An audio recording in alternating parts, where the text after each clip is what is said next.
नमस्कार, मी अशोक मुरुमकर. काय सांगता मध्ये आपलं स्वागत.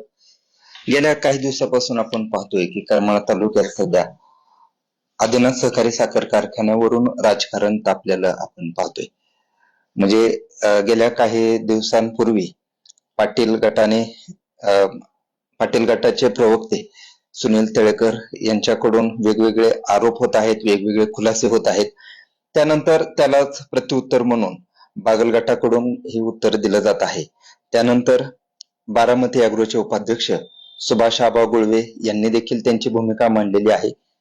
पाठीमागच्या 2-3 दिवसापूर्वी ज्येष्ठ पत्रकार नासिर कबीर यांच्याशी देखील आम्ही संवाद साधून याबाबत विश्लेषण करण्याचा प्रयत्न केला होता. त्याबाबत देखील अनेक वेगवेगळ्या प्रतिक्रिया आल्या.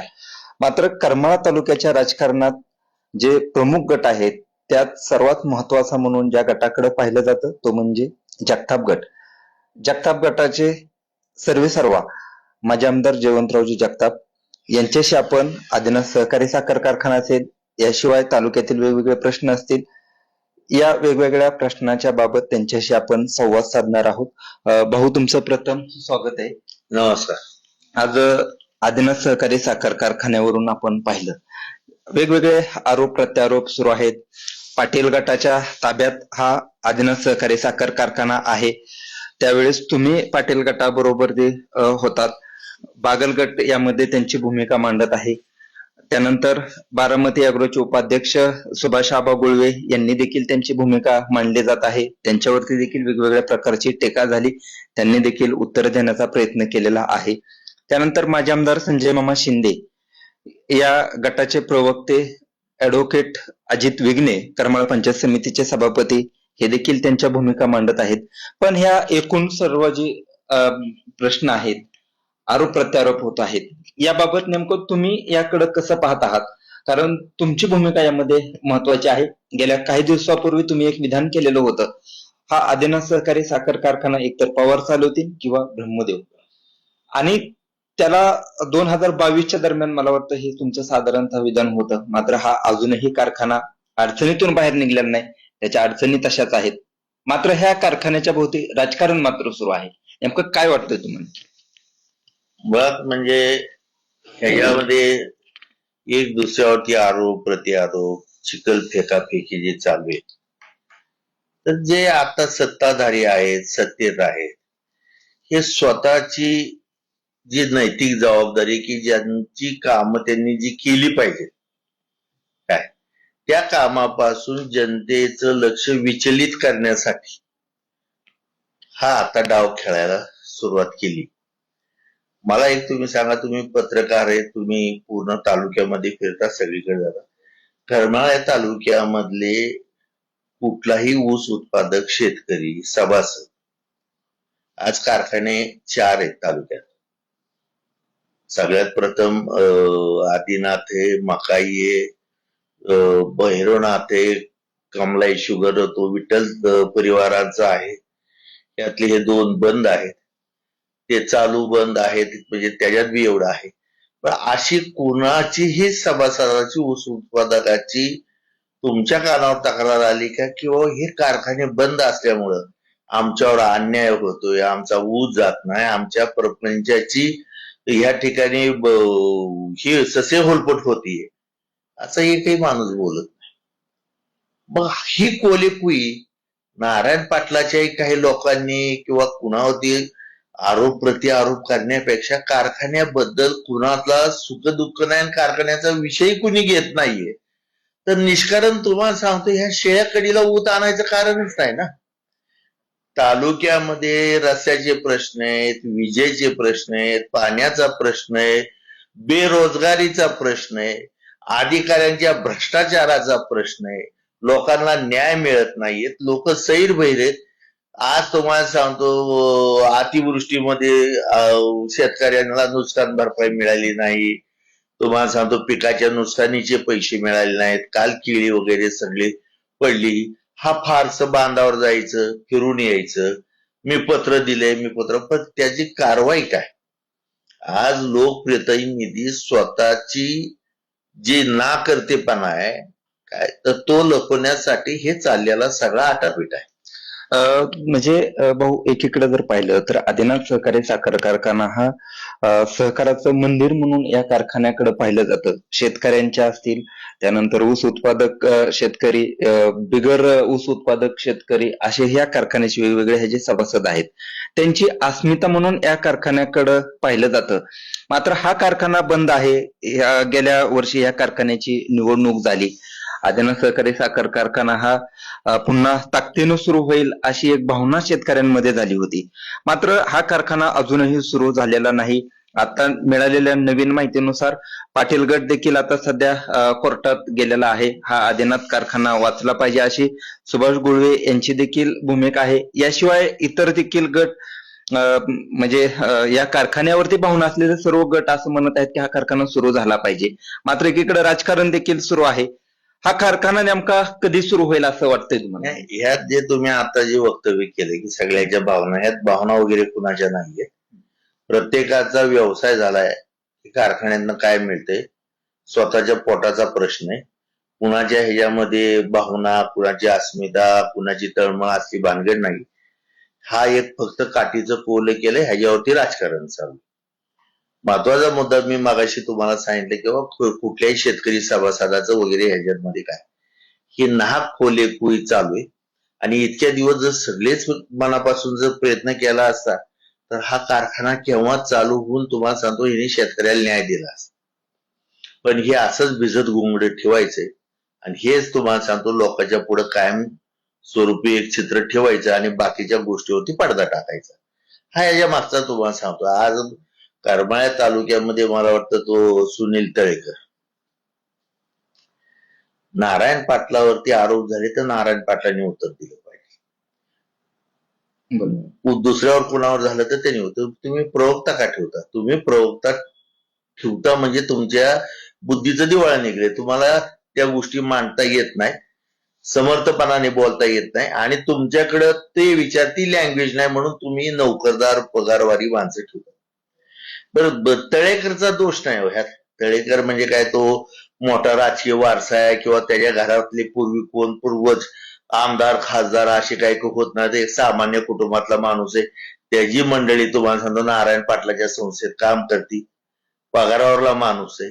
तुम्हाला माहिती का एक जुना पिक्चर होता तो हा रंजना ते सुशिला का काय तो एक हे होता बघा, मराठी पिक्चर होता. त्यात एक गाणं होतं, पोटासाठी नाचते मी पोटासाठी नाचते. तसं हा पोटासाठी ओरडतोय, पोटासाठी ओरडतोय. ह्याला कारखान्याबद्दल किंवा नारायण पाटाबद्दल त्याला सांगितलं की बाबा हे असं भुंकायचे भूक. वास्तविक त्याने सुद्धा त्याची पात्रता लायकी बघितली पाहिजे. काय तुझ्या आयुष्यामध्ये तू राजकारण करत असताना किती लोकांना तुम्ही न्याय दिलाय, किती लोकांचे प्रश्न सोडवले आणि कुणाच्या बाजूंपासून काय कुणावरती शिंतोडे उडवतो हे चुकीच आहे. मी ते ऐकलं की बाबा आपलं सुभाष गुळवेंच्या बाबतीत सुद्धा तू बोलला, बऱ्याच जणांच्या बाबतीत बोलायला नाही पाहिजे या गोष्टी. शेवट काही गोष्टीची मर्यादा पायरीला पाय लावला नाही पाहिजे कुणी सांगितलं म्हणून. थोडस आपण बी ह्या पथ्य पाणी पाळले. पण आता काय ह्याच्यात थोडस ते एक जुनी म्हण आहे की समर्था घरचे श्वान, कुणी दगड मारायचं त्याला. तसे समर्था घरचे श्वान हे झाले. आज सुभाष गुळवे मला वाटतं 1990-91 पासून माझ्या बरोबर आहे. पवार साहेबांकडे डीएड कॉलेजची मान्यता आणल्यानंतर सुभाष गुळवेंचे थोरले बंधू लक्ष्मणराव गुळवे हे आमच्या डीएड कॉलेजचे प्राध्यापक होते. त्यांनी अतिशय समर्थपणे आणि चांगल्या पद्धतीने डीएड कॉलेज चालवलं की आज तागायत चाललं ते. आणि त्यांनी खूप त्यावेळेस त्यांना श्रेय द्यावं लागेल, प्रयत्न केले त्यांनी, चांगल्या पद्धतीने उभा केलं त्या संस्थेमध्ये हे केलं. पुढे राजकीय ही परिस्थिती झाली. सुभाषला मी त्याच्यामधले चांगले गुण बघूनच मी त्याला राजकारणात घेतले. सुभाष एक सामान्य मुलगा होता, राजकारणाशी काही संबंध नव्हता. त्यावेळेस तो कल्याणराव आडाव तिथले जे पुढारी होती गोडशे आडाव वगैरे त्यांच्या बरोबर ती त्यांच्या तैनातीला तो असायचा. पण सुभाष मधले मी जे काही गुण हेरले, आम्ही सुद्धा राजकीय ज्याला हे म्हणतो पारखी की जसं सोनं पारखतो, हिरे जव्हेरी असतो, तसं आम्ही माणसं पारखणार आणि त्यात मी पारखली की ह्याच्यामध्ये ती गुणवत्ता आहे आणि ती खरी आहे. आणि म्हणून मी त्याला ती उमेदवारी त्या काळामध्ये दिली. प्रस्थापित दिली नाही, त्यावेळेस बरेचसे वाद झाले. पण सुभाष सुद्धा माघारी घेत होता, तरी सुद्धा मी सुभाष आहे. आणि ज्यावेळेस मी चेअरमन झालो आणि त्याच्या आधी मी ज्यावेळेस सुभाषला व्हाईस चेअरमन केलं, तर आजीनाथच्या कारभारामध्ये सुभाषने माझ्या खांद्याला खांदा लावून अतिशय सक्षमपणाने काम केलं. आणि आज स्वतः तो पवारांच्या जवळ आहे, कुठं काहीतरी त्याच्याकडे एक चांगलं स्किल आहे. तो कुणाच्या आशीर्वादावरती किंवा कुणाच्या दयेवरती किंवा लाचारीवरती नाही, त्याच्या कामाच्या स्किलवरती तो तिथं आहे. तुम्ही कामाला जा, तुम्ही तू काही एक हे त्याने बोलणाराला आता मला हे करायचं नाही. पण सुभाष आज बारामती अॅग्रोचं पूर्ण बघतो.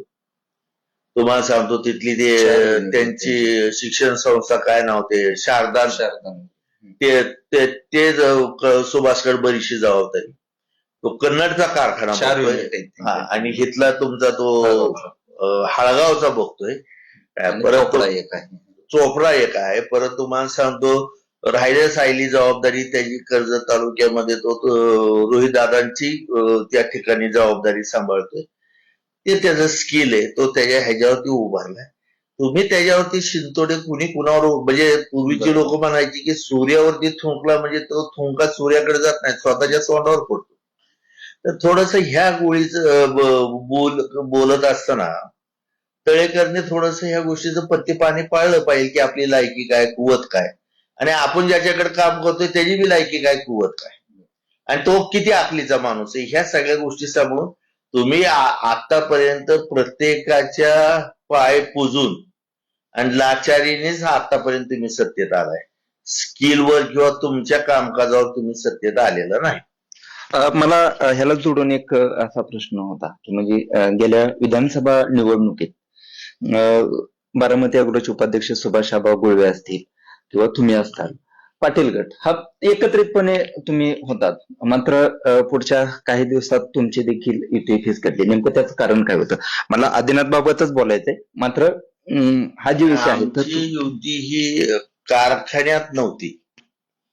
संजय मामांना मी ज्यावेळेस माड्यावर आलो, वास्तविक संजय मामाचा म्हणजे त्याला आपण जे म्हणतो की चंचू प्रवेश काय, म्हणजे पहिला करमाळा तालुक्यातला चंचू प्रवेश संजय मामांचा नारायण पाटलांनीच केला. काय, नारायण पाटलांनी संजय मामाचा कार्यकर्ता म्हणून त्यावेळेस तिथं काम केलं. तो ही सगळ्या तालुक्याला साक्षी सगळे श्रुत आहे. परत तुम्हाला सांगतो संजय मामानी आणि दीपक साळुंकेनी मला वाटतं ते हे केलं, नारायण पाटलाची आणि बागलांची युती केली आणि कारखान्याच्या वेळेस, आणि त्यांनी एकत्र कारखाना. आज तुम्ही बागलांच्या मुलावरती किंवा त्यांच्यावरती आरोप करताय भ्रष्टाचाराचे. मला हा प्रश्न विचारायचा, तालुका ह्याला साक्षी, तुम्ही या पापात भागी नाहीत का नारायण पाटील? त्यांनी सांगावं छातीवर हात ठेवून त्यांच्या दोन्ही शपथ घेऊन मुलांची, किंवा मी ह्या पापात भागीदार नाही आणि मी एक नया पैसा सुद्धा भ्रष्टाचार केला नाही.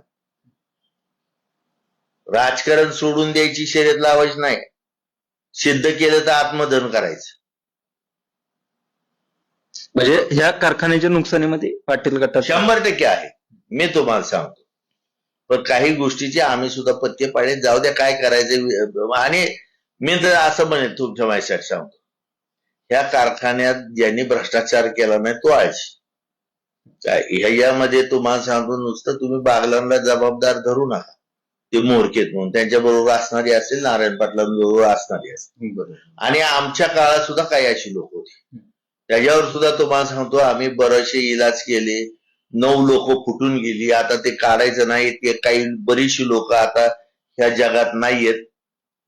पण त्या काळामध्ये सुद्धा पैसे खाण्यावर आणि कारखान्याच्या इतिहासामध्ये मीच कारखाना योग्य चालवलाय हे मी अभिमानाने. बरोबर. मला तेच म्हणायचं होतं की म्हणजे पहिला ज्यावेळेस तुमच्याकडे हा कारखाना होता त्यावेळेस अतिशय पारदर्शकपणे तुम्ही यामध्ये काम केलं आणि चर्चा अशी आहे की तुम्ही सर्वाधिक दर देखील दिला होता. मग हा कारखाना गेल्या निवडणुकीत तुमच्याकडे यावा असाही एक वर्ग होता. जर कारखाना बिनविरोध जर झाला असता त्यावेळेस तर ते तुमच्याकडे यावा अशी बी चर्चा होती. त्यानंतर विधानसभा निवडणुकीत याबाबत काय तुमच्या अशा चर्चा झाल्या होत्या का पाटील गटाने तुमच्या? मुळामध्ये काय झालं की विधानसभेत थोडस मामाचं काही गोष्टीमध्ये हस्तक्षेप, मामाने ज्या गोष्टीच्या कमेंटमेंट केल्या होत्या की त्या राजकारणामध्ये मला आमदार व्हायचंय, तुमच्या कुठल्या बाकीच्या स्थानिक लेवलच्या राजकारणात मला काही हे नाही करायचं. आणि त्या काळामध्ये मामाकडे जी लोक म्हणजे तालुक्यातल्या समाजाने, घरच्यांनी, सगळ्यांनी तुम्हाला सांगतो बाजूला फेकलेली लोक आहेत ती मामाने खांद्यावर बसवली काय. आणि त्यांचा ह्याच्यामध्ये थोडेसे मामाचे आमचे मतभेद झाले. मामाच्या काही राजकीय ह्याच्यामध्ये मी नेहमी सांगायचो की बाबा ह्या शुक्रवारीची त्या शुक्रवारी यायचं, त्याच्यानंतर महिन्याने 2 महिन्याने तुम्ही तालुक्यात येताय, गॅप पडतोय. त्या तालुक्यामध्ये आपण 6 गटामध्ये जिल्हा परिषदच्या मेळावे घेऊ, 2 पंचायत समितीचा, 1 जिल्हा परिषदचा गट घेऊ आणि वर्षातनं हे प्रत्येक 6 गटामध्ये मेळावे, तिथल्या कार्यकर्त्यांची संपर्क, त्यांच्या सुखादुःखात पडणं, त्यांच्या अडीअडचणी समजून घेणं. सगळ्याच अडचणी कुणाला संपत नाही. अडचणी एक विकास हा सगळ्या होतच नसतो, अडचणी राहतच असतात, त्या वरवर सोडवाच लागतात. कारण आम्ही शेतकरी, किती जरी खुरपलं आणि तण काढलं तर मागणं तण वापरतच असतं, ही निसर्गाची किमया आहे. त्यामुळे अडचणी ह्या उद्भवतच असतात, त्या सोडवायच्याच असतात. पण त्यांनी त्या गोष्टीवरती पानावर पान टाकत गेल्यामुळं तिथनं आणि काही गोष्टी अशा आहेत की भविष्यात त्या गोष्टीचा मी खुलासा करत, पण त्यांना सुद्धा आम्ही संधी दिली होती. आणि थोडंसं काही लोकांचं ऐकून त्यांच्या लोकांनी मामा तर माझ्यात कशी भेग पडत हे जर खूप मोठा प्रयत्न केला, देव पाण्यात घातले आणि ते घालून ते सक्सेस झाले.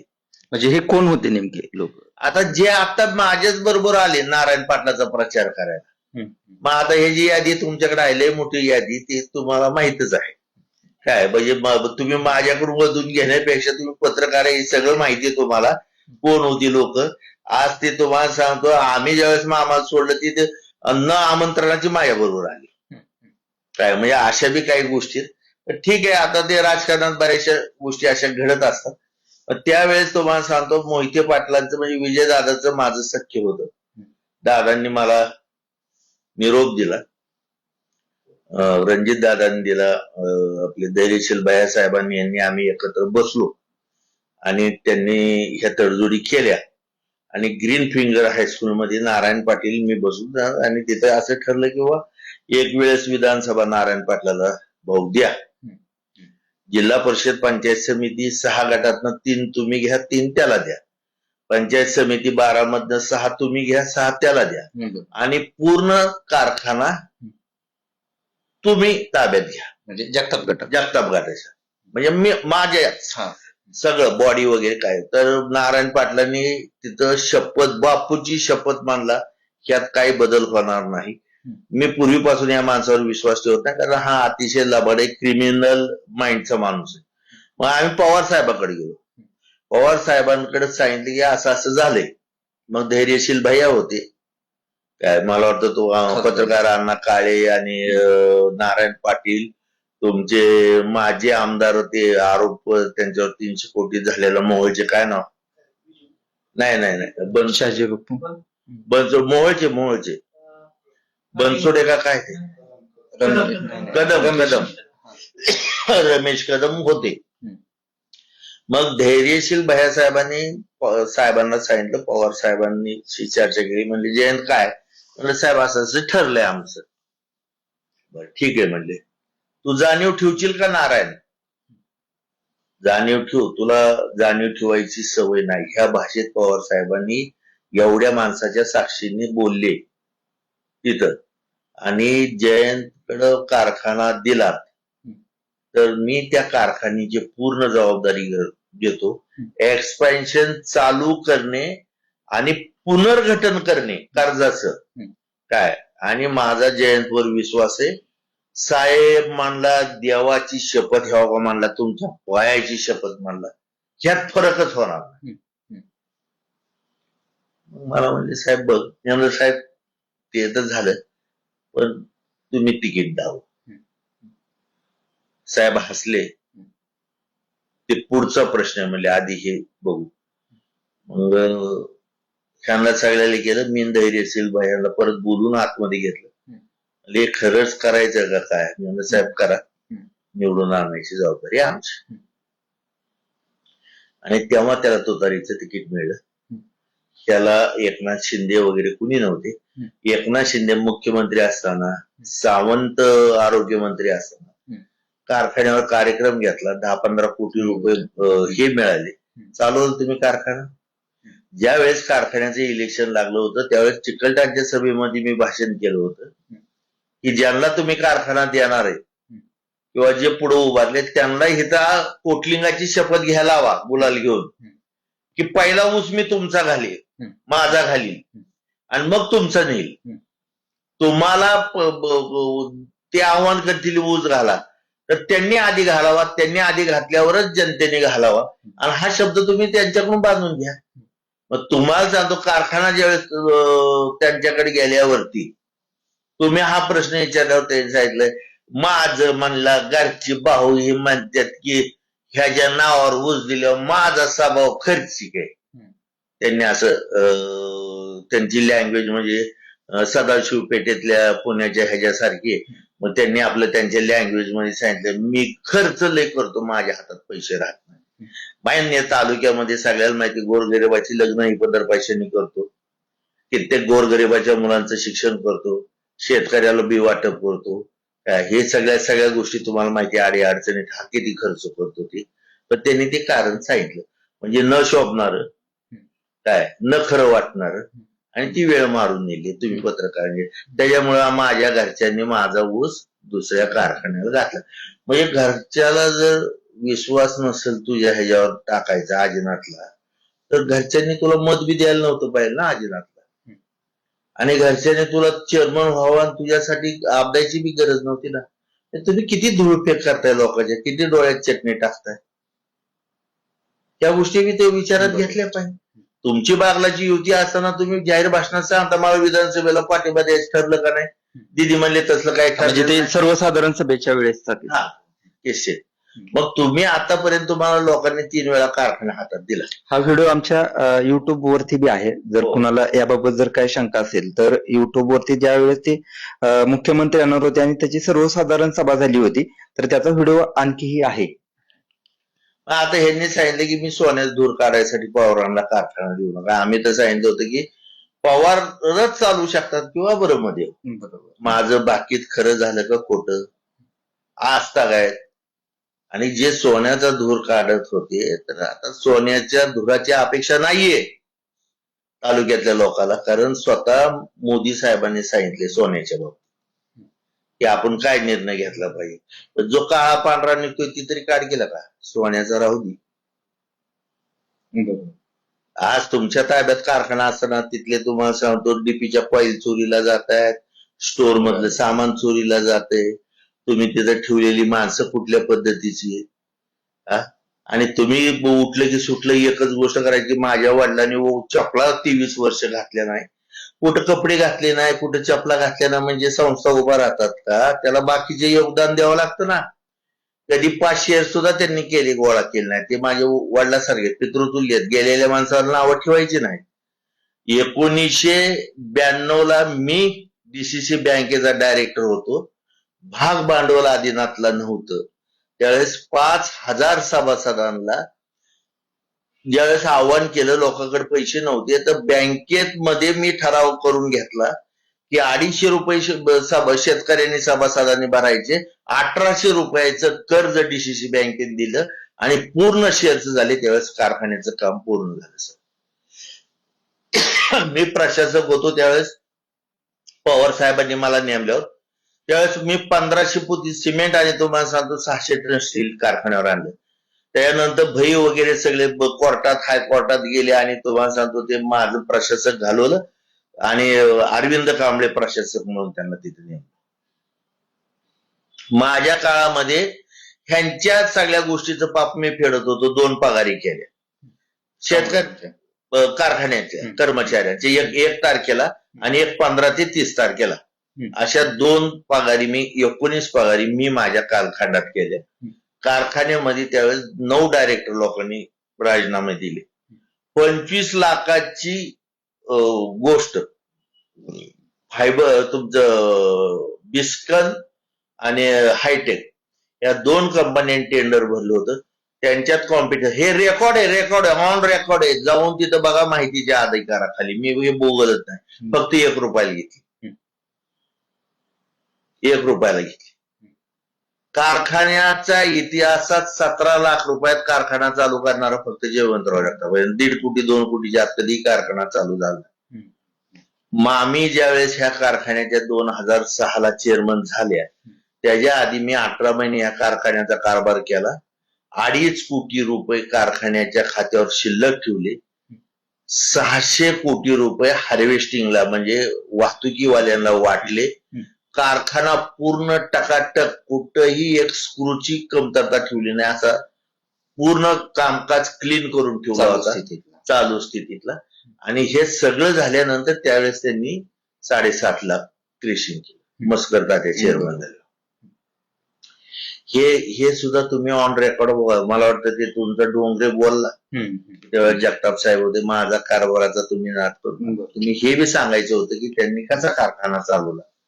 आम्ही सांगितलं होतं की जिल्ह्यात मी सगळ्यापेक्षा 1 रुपया जास्त देईल.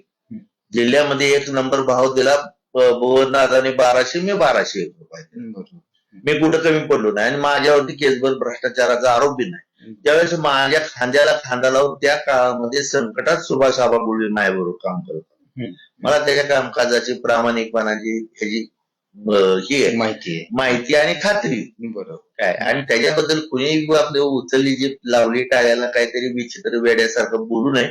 आणि जो हे बोलतोय म्हणजे त्याची वैचारिक बैठकीची लेवल आणि त्याचे ते काय म्हणतो दिवाळखोरी आखलीची ही सगळ्याच्या लक्षात येते. विचारावा.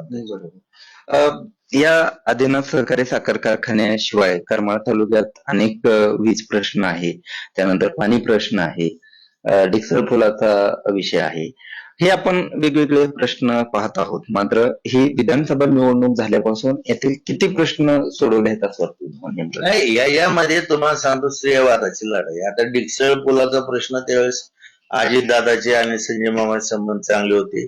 त्यांच्याकडे अर्थ खातं होतं. संजय मामाने डिक्सळ पुलासाठी निधी मागवला. तुम्ही तालुक्यात लोकांनी तुम्हाला निवडून दिलं म्हणजे काय तुम्ही स्वतःच्या खिशातले पैसे घालत नाही. ह्याच्यासाठीच तुम्हाला निवडून दिलेलं असतं. उपकाराची भाषा बोलायची नसते. आपलं काम निमटपणाने करायचं. कैलासवासी नामदेवराव जगतापांनी तालुक्यात इतके वर्ष काम केलं. कधीही त्यांनी बोलून दाखवलं नाही मी हे केलं, मी ते केलं, मी ते केलं. आणि ते क्लिअर म्हणायचे हे आपण केलं. रेकॉर्ड आहे. आणि सुद्धा मी माझ्या वडिलांचा मोठेपणा सांगत नाही. माझ्या अंगात त्यांचं रक्त आहे. माझ्या वडिलांनी स्वातंत्र्य काळामध्ये 9 वर्ष काहीतरी त्यांना शिक्षा झाली होती. यशवंतराव चव्हाणाबरोबर तिथे त्या काळामध्ये ब्रिटिशाच्या लॉकअपमध्ये होते. ते आम्हाला सांगायचे की आम्हाला मैला व्हायचं काम द्यायचे आणि ते बी टोपली द्यायचो, मैला अंगावर घालायचं. असे ते पहिले जुने किस्से ऐकायचो. आता तो विषय लांबवत नाही मला. पण त्यांनी आयुष्यामध्ये फ्रीडम फायटर म्हणजे स्वातंत्र्य सैनिकाची एका केसा एवढी सुद्धा कुठलीही मदत महाराष्ट्र देशाच्या शासनाची घेतली नाही. मी माझ्या देशासाठी योगदान दिले.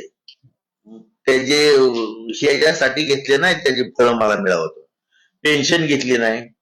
जागा आमकं तमकं फॅसिलिटी, पेट्रोल पंप आमक्यात काय ते देशी दारूची दुकानं लायसन्स फेसन अजिबात घेतलं नाही. ते सगळ्या कार्यकर्त्यांना दिलं आणि पेन्शन अजिबात त्यांनी घेतली नाही. असे काय म्हणायचं निस्वार्थीपणाने त्यांनी काम केलेली माणसं. आम्ही त्यांच्या पोटी जन्म घेतला आणि ह्या गोष्टी लक्षात घेतल्या पाहिजे की त्या काळामध्ये ते कधी म्हणले नाही मी तालुक्यात हे केलंय, मी ते केलंय, आमकं केलं. अलीकडे एक नवीन पद्धत अशी निघली की जसं काय आपल्या बापदादाची इस्टेट. अरे तुम्हाला ह्यासाठीच केलंय. सालाने ठेवलेल्या गाड्यांनी लय काम केलं त्याच्यामुळे गाड्याचं मालकाचं उत्पन्न म्हणायची गरज नाही ना. तुला त्यासाठीच ठेवलंय ना 5 वर्षाच्या सालाने. मताचं मोल त्यासाठी दिले ना.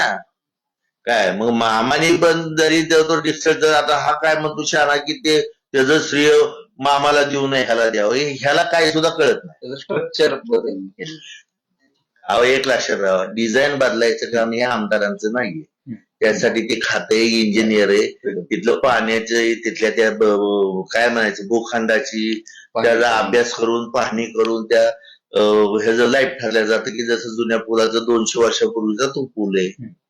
काय हे आमदार ज्याला तुम्हाला सांगतो आता काय म्हणजे हे होईल कवडीची अक्कल नाही, हे ट्रेक्चर वगैरे बदललं म्हणजे हे नाही.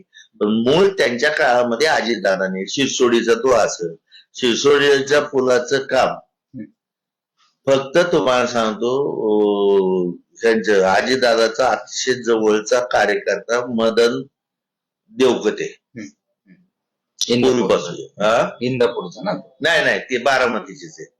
तर ते पीडीसी बँकेला जिल्हा परिषदला उपाध्यक्ष वगैरे होते. मला वाटतं त्यांची सासरवाडी मिरजगाव का म्हायजळगावची आणि माझ्या बरोबर ते कोल्हापूरला होते आम्ही तालमीत त्या काळामध्ये. तर त्यांच्या आणि दादाचे अतिशय जीवाभावाचे संबंध आणि त्यांची मुलगी दुळाभाऊंच्या दयानंद जे साहेब आहेत अधिकारी आहेत शिक्षण अधिकारी त्यांना दिलेली आणि त्या मुलीने हट्ट धरून सरपंच असताना हा पूल मंजूर करून घेतला आणि दादाने मंजूर करून त्याची निधी तरतूद 300 कोटीचा केलं. त्याचं श्रेय बी कुणी घेऊन नाही. मला आणखी एक असा प्रश्न विचारायचा आहे की म्हणजे करमाळा तालुक्यातील रायगावचा सबस्टेशन झालं, त्याच्यानंतर डिक्सळ पुलाचा तर आपण विषय घेतला जाता. त्यानंतर उन्हाळ्यात जे पाणी टंचाईच्या आढावा बैठका झाल्या तीही वेगवेगळ्या ठिकाणी बैठका झाल्यात आपण पाहिलं. जेऊरला बैठक झाली, बागल यांनी त्यांच्या निवासस्थानी एक बैठक घेतली होती. त्याच्यानंतर पंचायत समितीच्या सभागृहात ही एक बैठक झाली होती, आढावा बैठक. म्हणजे ह्याच्यातून श्रेयवादाची लढाई करमाळा तालुक्यात सुरू झाली असं वाटतंय का नेमकं? मुळामध्ये तुम्हाला सांगतो ना, हा जे लोकप्रतिनिधी ना हा अज्ञान माणूस आहे, हा सुशिक्षित नाही आणि हे कुणीही ह्या देशाला स्वातंत्र्य मिळाल्यासाठी लाखो लोकांनी हे केलं, योगदान दिलं. काय त्यांनी हे करण्यासाठी दिलं नाही. आता बागल यांनी त्यांच्या कार्यालयात बैठक घेतली. दिग्विजय बागल मकाईचा चेअरमन होता, त्याचे वडील राज्यमंत्री, त्याला एक राजकीय वारसा आहे, त्यांचा एक गट आहे. त्यांनी घेतली म्हणजे तुम्हाला सांगतो लोकशाहीमध्ये त्याच्यावरती काही हे होत नव्हतं आणि त्यांनी घेतली म्हणजे तू मग कोर्टात स्टे आणायचं घेऊन ये म्हणून. माझा ते किती मूर्खपणाचं लक्षण आहे. ठीक आहे, लोकांच्या ह्याच्यासाठी त्यांनी घेतली, घेऊ दे, तू आमदार आहे तू घे. शेवट अधिकारी लोकप्रतिनिधीचं ऐकून त्याच्यावर कारवाई करतील, त्याच्यावरती काय तुम्ही मार्गदर्शन करताल तशी दिशा ठरल. पण त्यांनी मत मागितलं म्हणजे तुम्हाला एवढं झोंबायचं कारणच नाही ना. बरोबर. पंचायत समितीत जरी घेतली तरी सगळ्यांनी कशासाठी घेतली? वैयक्तिक पाण्यासाठी नाही घेतली, तालुक्याच्याच पाण्यासाठी घेतली. मग त्याच्यासाठी तुम्हाला एवढं राग यायचं आणि झोंबायचं कारण नाही ना. ठीक आहे, उलट तुम्ही असं समजा किंवा त्यांचंही कर्तव्य, त्यांनी मागणी केली तेही काही चुकीचं नाहीये. आमच्या सगळ्याच्या ताकदीने हा सामान्यांचा प्रश्न सोडू आणि लोकांचा जो मूळ मुद्दा आहे की जे अपेक्षा आहे की पाण्याचा प्रश्न आहे तो आम्ही सगळी सोडू. कुणी ह्याचं श्रेय घ्यायचं काय कारण नाही. आणि आपण म्हणतो की ह्या निसर्गाने दिलेल्या देणग्यात हवा पाणी ऊन ह्याच्यावर कोणाची मालकी नाहीये ना. बरोबर. मला आणखी एक प्रश्न असा विचारायचा होता की म्हणजे विजेचा प्रश्न आपण घेतला, पण गेल्या 2-4 दिवसापूर्वी आमदार नारायणआबा पाटील यांच्या मार्गदर्शनाखाली त्यांच्या उपस्थितीत करमाळा तहसीलवरती एक विजेचा मोर्चा निघाला होता 20 प्रश्नाबाबत. आणि सध्या पाऊस लांबतो आहे असं दिसतंय आणि त्याच्याबाबत तो मोर्चा देखील महत्वाचा आहे असं म्हणावंच लागेल. पण आमदारांनी तहसीलवरती मोर्चा काढणं याच्याबाबत नेमकं काय म्हणायचं? म्हणजे या बाबतीत मी नेमकं म्हणण्यापेक्षा तुम्हीच प्रतिक्रिया द्या ना की हा लोकप्रतिनिधी राहण्याच्या लायकीचा माणूस नाहीच आहे. मुळामध्ये तुम्हाला सांगतो की ते किती चुकीचं की तुमच्या लोकांनी तुम्हाला ह्यासाठी निवडून दिलं पाहिजे प्रश्न सोडवण्यासाठी. तू आमदार आहेस काय, तू रुलिंग आमदार आहेस, तुम्ही तिथं ऊर्जा मंत्र्याच्या दालनात जाऊन ठाण मांडून बसा. हा माझा प्रश्न का सुटत नाही तालुक्यातला. मी उठणार नाही, मी इथं आत्मदहन करील, मी अन्न पाण्याचा त्याग करील. माझा प्रश्न सुटला पाहिजे.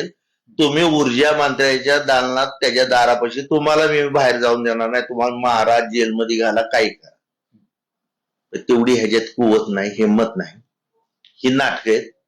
तालुक्यातल्या लोकांना बोलवायचं म्हणजे ह्याच्यामध्येच तुमची काम करायची पद्धत आणि तुमची कुवत आणि तुमची त्या ठिकाणी मंत्रालयात असलेलं वजन लायकी कळते.